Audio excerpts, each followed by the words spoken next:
Hello taxpayer, this is your tax friend. Today I have two things to talk about. We are going to talk about the VAT for mobile money services. There is an agent who sent me a message that she got a notification, a demand notice from URA demanding her to pay 12 million for VAT on her mobile money business. First of all, that's impossible. Mobile money services are not charged VAT. Okay? Mobile money services have two taxes imposed on them. One is excise duty, which is borne by the customer. Me who is withdrawing money from my phone, I am charged excise duty. And of course, it is not the agent who is going to remove this money. The service provider, who is maybe MTN or Airtel, will take away the money somehow. Then there is the 10% commission, 10% withholding tax, which is charged on the commission of the agent. It is also a withholding tax that is withheld by the service provider, who is MTN or Airtel or whoever.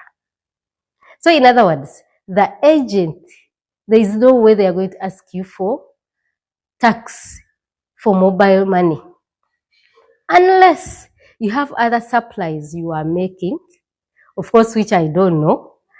But as far as mobile money is concerned, they are not going to ask you for VAT because it is not applicable. Okay?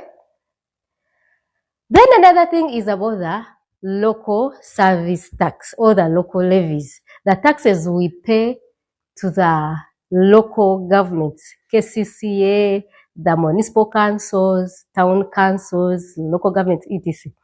That tax is an allowable deduction.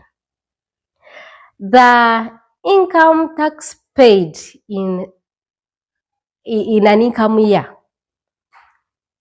is not an allowable deduction. See, that tax which we pay when we are making provisional returns is not an allowable deduction. You know, the taxman allows individual taxpayers to pay their taxes in 4 installments. Then the non-individuals, 2 installments. Those provisional returns we file, and that money we pay, that income tax we pay as provisional returns, it is not an allowable deduction. Of course, the accountant, when they are balancing their sheet, they will deduct it because it is an expense to them. But for you, when it comes now, profit before tax, when you are now computing for the chargeable income, you will add back the income tax paid. Okay?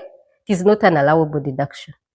That income tax paid, in the return, when you're filing your return, there is a provision for it. It will be a tax credit.